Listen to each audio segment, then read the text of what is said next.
Flávio. A Kimberly-Clark ela tem quase 150 anos, né, de existência. Vocês estão em 175 países. No Brasil, a operação é um pouco mais recente. Vocês começam há 23 anos. E as marcas que vocês detêm, e a gente está falando aqui de Huggies, de Íntimos, Neve, Kleenex, são popularmente conhecidas, né? A gente fala muito que a digitalização e a transformação digital é o que distingue as empresas hoje, né? Daquelas que serão competitivas, daquelas que provavelmente não vão resistir ao tempo, né? Bem, você, enquanto diretor de transformação digital, né, uma área muito ligada aos negócios da companhia, como é que vocês definem o que é prioridade nessa jornada de transformação digital de uma empresa que, afinal, novamente é centenária?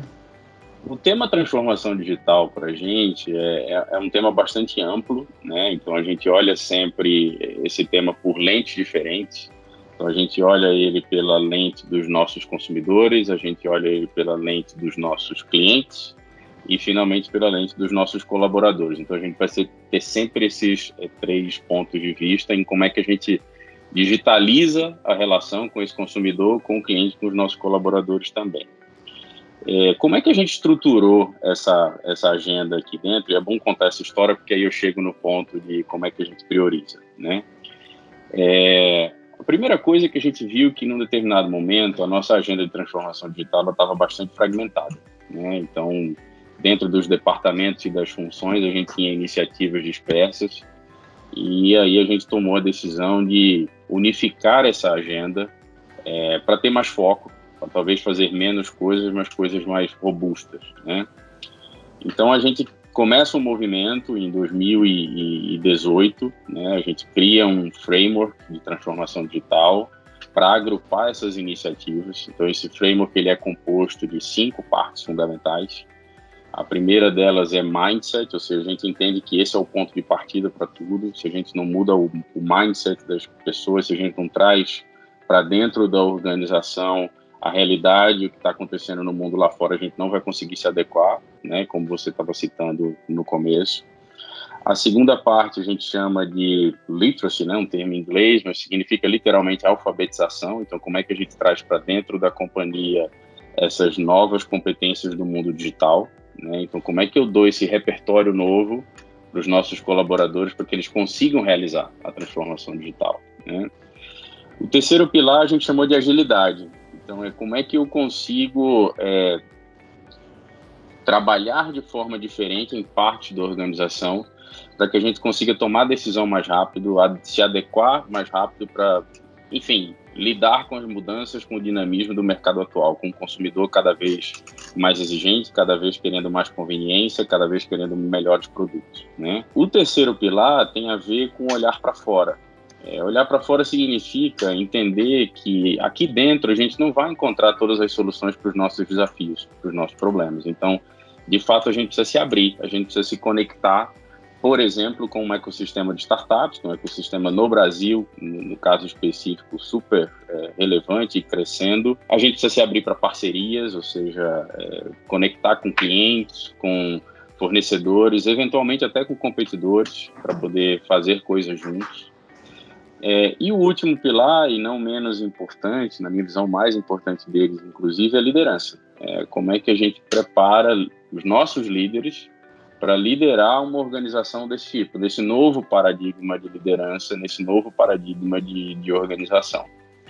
Então, dessa forma, a gente agrupa as iniciativas de transformação digital, a gente cria uma governança também. Então, hoje a gente tem um comitê que se reúne quinzenalmente, é um comitê esponsoreado por mim e pela minha parte, diretora de recursos humanos, com vários colaboradores da organização, que tanto criam novas iniciativas que se encaixam em um desses 5 pilares, quanto tocam também essas iniciativas de cada um desses 5 pilares. Então, é neste fórum que a gente, vamos dizer assim, traqueia e prioriza todas as iniciativas de transformação digital da empresa, seja ela em qualquer uma das lentes que eu te falei no começo, clientes, consumidores e nossos colaboradores. Então, é através de governança e através de estrutura da agenda que a gente consegue priorizar e executar as ações de transformação digital.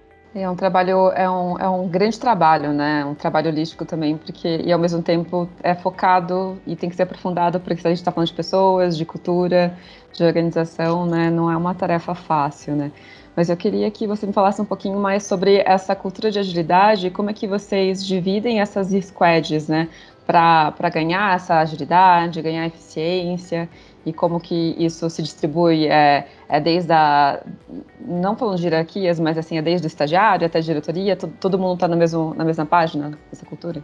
Bom, assim como o movimento ágil vem se desenvolvendo, vamos dizer assim, no mercado como um todo, aqui dentro não é diferente, né? E a gente começou a perceber que determinadas áreas ou projetos ou departamentos da organização precisavam de uma abordagem para tomada de decisão mais rápida, né? Para entender melhor o feedback do cliente, do consumidor, reagir e devolver isso rapidamente para o mercado. Então a gente começou, como eu tinha comentado, em 2018, uma jornada onde a gente fez uma parceria com uma consultoria que nos ajudou a desenvolver um grupo de embaixadores de agilidade, vamos dizer assim, na companhia. Então foram 25 embaixadores escolhidos na organização, e essa consultoria fez também um trabalho específico com a diretoria da empresa, então foram 2 trabalhos ocorrendo em paralelo para criar as bases da cultura de agilidade aqui dentro. A gente dividiu esses 25 colaboradores em 5 grupos, entregou um desafio de negócio para cada um deles, e eles passaram por uma jornada de 4 meses de aprendizado de metodologias ágeis e no final entregaram uma proposta de produto para cada um dos desafios desse negócio. E cada um desses grupos, cada um desses 5 era sponsoriado por um diretor, né, que também estava nesse contexto. Então vamos dizer assim, esse é o marco fundamental da cultura de agilidade aqui dentro. Foi aí que começou todo o movimento. Depois disso, a gente começou a multiplicar esse grupo. Então, esses 25 colaboradores que participaram inicialmente começaram a ser multiplicadores disso dentro da organização. Então, cada um voltou para a sua função, para o seu departamento, e foi multiplicando os conceitos da cultura de agilidade dentro de cada área. E a gente começou a pensar alguns projetos mais estratégicos para a companhia para aplicar de uma forma mais focada, até com recursos dedicados, elementos da cultura ágil. Tá? Então, eu posso citar um exemplo aqui. A gente tem um produto que a gente lançou no ano passado, um produto digital, chamado Mais Abraços. O Mais Abraços, ele vamos dizer assim, o processo de digitalização do chá de bebê, que é uma coisa super tradicional no Brasil. A gente tem dados internos que mostram que cerca de 90% das mães no Brasil fazem chá de bebê, que tem uma penetração incrível. E a gente percebeu que tinha uma grande oportunidade para digitalizar esse processo e entregar mais valor nessa jornada de parentalidade, né, para os papais e para as mamães. Então, hoje a gente criou nessa plataforma um processo 100% digital, então, ou seja, você pode criar o seu evento, o chá de bebê do seu filho, ou você pode criar até para alguém, um amigo, um irmão, uma irmã, enfim. Você convida as pessoas, os seus convidados digitalmente, que podem vir na plataforma, te dá o presente do chá de bebê de forma digital, isso se transforma em créditos para os pais e para as mães, que podem consumir isso ao longo do ciclo de vida do bebê, comprando a fralda correta, para o momento correto, no tamanho correto. Então, assim, a gente consegue entregar valor para todo mundo na cadeia, né? Para os pais, para os convidados. Adicionalmente, a gente coloca bastante conteúdo que é relevante para pais e mães nessa plataforma, e a gente dá oportunidade ali de uma conveniência de compra, né? Programas de assinatura, enfim. Então, ele é uma grande reunião de funcionalidades que entrega valor para o consumidor no final do dia. Então, esse era um produto que tinha a cara de ter um squad dedicado. Então, foi quase que natural sair daí uma decisão de que, olha, para cuidar desse produto digital, que é um produto de ciclo muito rápido, onde a gente interage com o consumidor todo dia, toda hora, e pega o feedback e adapta o produto, tem toda a cara de ter um squad. E aí a gente criou um squad com um grupo dedicado interno de colaboradores. Então tem lá um Product Owner, tem uma pessoa responsável por parcerias, uma pessoa de tecnologia, uma pessoa de dados, uma pessoa de CRM. Então a gente compôs esse squad para entregar uma experiência diferente de forma mais ágil através desse produto digital.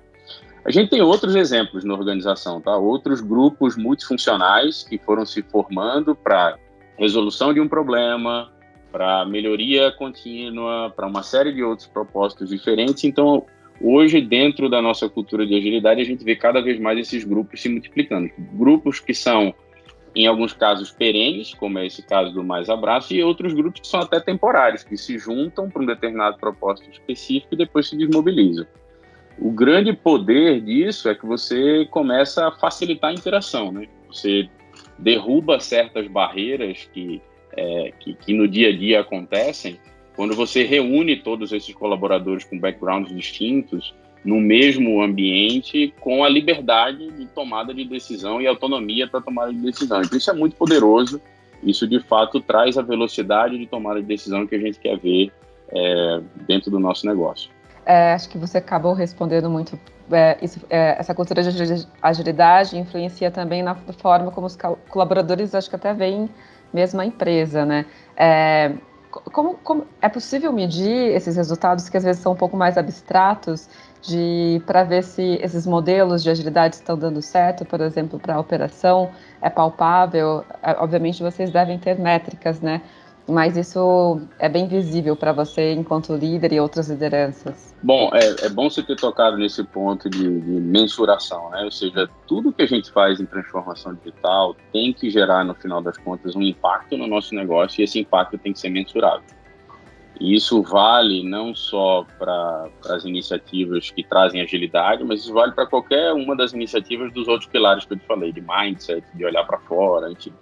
Então, em qualquer iniciativa que a gente coloca, a gente sempre tem esse olhar, tem que ter pelo menos um KPI muito claro, né? Então, no caso do Mais Abraços, tem alguns KPIs. A gente mede o tráfego no site, a recorrência dos usuários, compras, engajamento através de CRM. Então, tem uma série de métricas que a gente mede esse produto. Então, assim, para responder a tua pergunta, a gente mede a agilidade através do outcome de negócio que está saindo daquela iniciativa.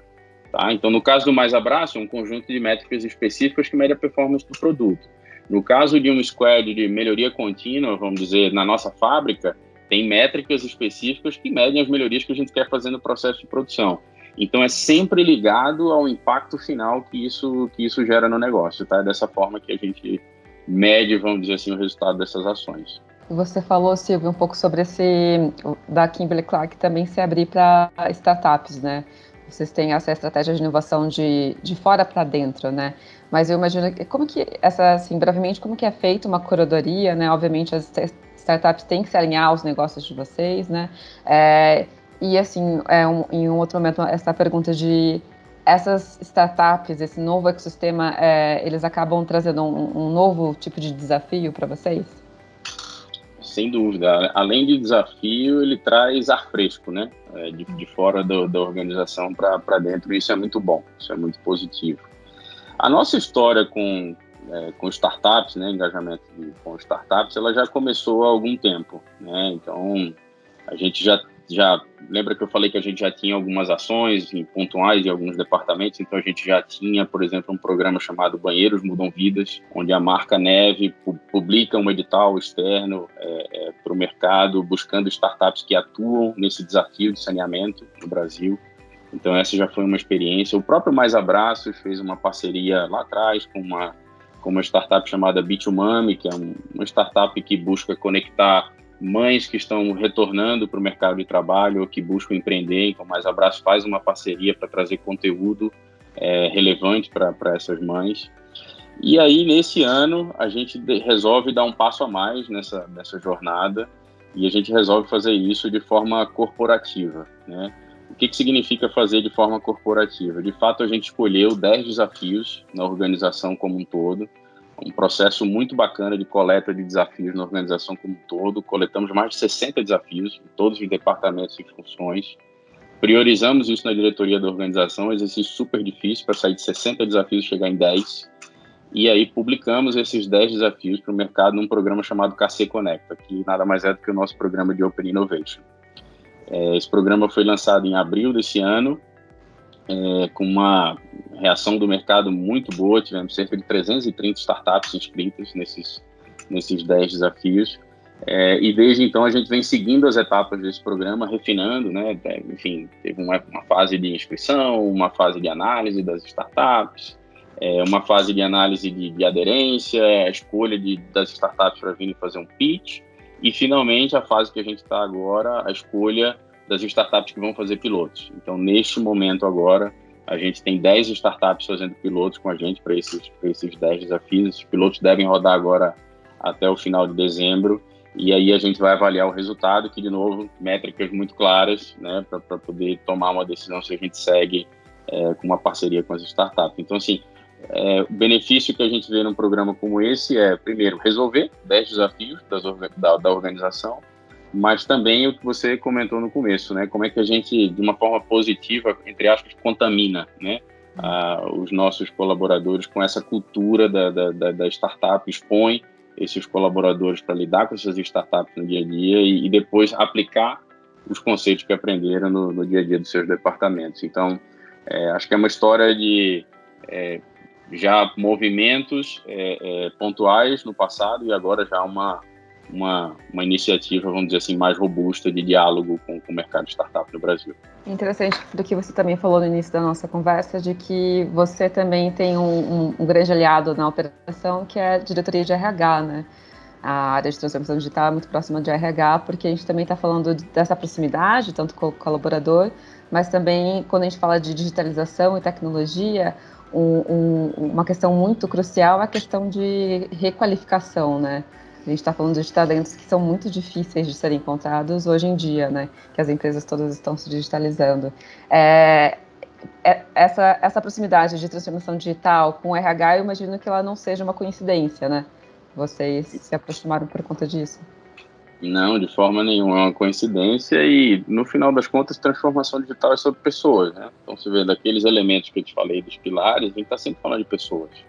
Falando do mindset das pessoas, de trazer as skills digitais para as pessoas, agilidade, como é que as pessoas se organizam para trabalhar. Então, no final, a gente tem uma visão aqui interna que a transformação digital é uma agenda de todos, ela não é uma agenda de um determinado departamento, de uma determinada diretoria ou liderança. Então, citando o exemplo do Mais Abraços, né, é uma parceria 100% com a minha diretora de marketing para a marca Huggies, né, que é a marca que está por trás do Mais Abraços. E a diretoria de RH tem que estar junto o tempo inteiro, porque no final das contas a gente está falando de cultura, né? A gente está mudando a cultura. Por mais que eu tenha trazido um elemento de uma determinada metodologia ágil, no final das contas isso está mudando a cultura da organização. Então é predominantemente uma agenda de pessoas, então o RH é parte super fundamental disso, assim como as outras áreas também. Então, sempre que a gente está falando de alguma transformação, essa transformação está ocorrendo em alguma área, para transformar algum processo de negócio, que tem algum líder responsável por isso. Então, no final das contas, é sobre pessoas. E, Silvia, acho que nunca se falou tanto sobre a experiência do cliente como em 2020, né? A gente teve uma mudança de consumo sem precedentes por conta da pandemia também, né? E se a gente conversava muito sobre essa digitalização da jornada do cliente, cada vez mais ansioso, que não quer ficar em fila, quer tudo pedir pelo aplicativo, a era da conveniência, né? Acho que isso acelerou ainda mais agora, né? E vocês ofertam um produto de consumo de massa, né? A gente está falando de papel higiênico, né? De fraldas. E a pandemia, eu acredito que criou um precedente único para vocês, porque a gente viu notícias no início de março, né? Quando começou possíveis lockdowns, de que as pessoas iam atrás de papel higiênico e compravam estoques, né? A gente não via aquelas cenas de prateleiras vazias, né? E isso gera uma oportunidade também do ponto de vista de tecnologia, eu imagino, porque muito se falou sobre rastreamento de produtos, né, logística inteligente, e eu sei que vocês também estão, uma vez digitalizando, vocês pegam muito dados, né, desse consumo, né? Então, minha pergunta é mais no sentido de como é que vocês estão olhando essa experiência do cliente, conciliando com essa cultura de dados também, como é que vocês estão conciliando essas questões? Bom, sempre olhando, né? Acho que esse movimento de transformação do comportamento do consumidor é um movimento que a gente olha muito de perto e não é de hoje, né? Que é um movimento catalisado por todo esse isolamento social, pandemia, enfim. O nosso pensamento nesse sentido, é estar onde o consumidor está, né? Quando a gente fala de e-commerce, por exemplo, a gente vem acompanhando o crescimento, a penetração do e-commerce no varejo brasileiro, e existem diversas formas diferentes de fazer e-commerce. Como temos produtos essenciais, num período como esse, a gente tem que garantir que o consumidor tenha acesso a esses produtos. Então, durante esse período de pandemia, ainda em abril, a gente decidiu criar um e-commerce próprio, chamado Essencial. A possibilidade do consumidor encontrar o nosso portfólio completo de produtos. Nesse período foi um projeto assim, que foi feito a toque de caixa, né? Em um mês a gente colocou esse produto no ar. E o objetivo dele é justamente entender, além de abastecer, além de dar mais uma opção para os consumidores, mas entender a jornada de compra. Entender o comportamento de compra desse consumidor para, no final do dia, retroalimentar com produtos e serviços cada vez melhores. Então, servir melhor o consumidor passa por criar pontes de relacionamento direto, coletar esses dados, processar esses dados internamente e devolver isso em forma de valor para os clientes e para os consumidores. A gente também faz a mesma coisa com clientes, então a gente também faz muita parceria com clientes para poder juntar dados nossos com dados deles, interpretar, para poder ter, no final das contas, uma performance melhor e servir melhor o consumidor. Então, dados é uma parte também super importante dessa nossa agenda de transformação digital. A gente tem cada vez mais aumentado essa comunidade de dados. Eu estava, agora há pouco, antes de entrar aqui para o nosso bate-papo, eu estava na nossa comunidade de dados mensal. A gente tem uma comunidade onde pessoas da organização inteira se juntam mensalmente para debater um tema de dados. Hoje foi uma área específica que apresentou um case e todo mundo pergunta, enfim, então a gente está construindo conhecimento de forma coletiva. A gente criou esse ano também academias de dados, então a gente está dentro daquela história do literacy, né, da alfabetização. A gente está ensinando pessoas a produzir análise de dados, mas também ler dados. Então, como é que se consome dados? Como é que eu leio um determinado dado e tomo uma decisão baseada nisso? Então, tão importante quanto produzir um dado é saber ler esse dado e tomar uma decisão. Então, assim, relacionamento com o consumidor, os dados que esse relacionamento pode trazer são parte fundamental da nossa agenda também. Legal. E um pouco falando um pouco sobre carreira, né, Silvio, você tem uma trajetória em outras empresas de tecnologia, né, antes de chegar em bens de consumo, né?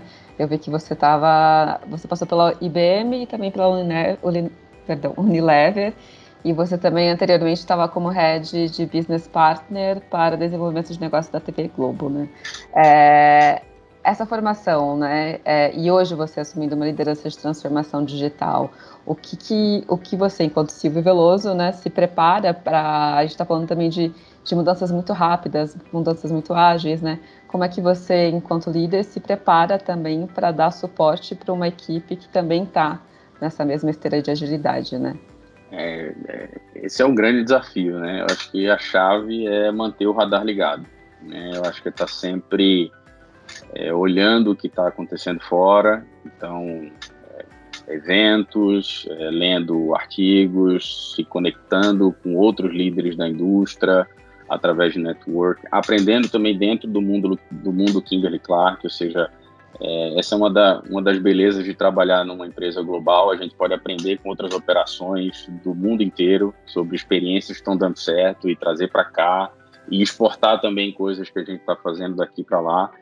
O Mais Abraços que eu citei, ele foi exportado esse ano para mais 5 países da América Latina e no ano que vem vai para mais 5. Então, acho que aprendo muito também dentro do ecossistema da empresa onde eu trabalho hoje. Mas eu acho que hoje a gente vive em modo constante de aprendizado, né? Então, tem que estar aberto o tempo todo e buscando conhecimento e trocando conhecimento com a equipe, com pares. Eu acho que isso me energiza muito, sabe? A possibilidade de o tempo todo estar em contato com pessoas e aprendendo e contribuindo. Então, acho que tem muito conteúdo disponível, tem muita experiência disponível que não pode ser desperdiçada. Então, acho que manter o radar aberto, ligado, é a chave.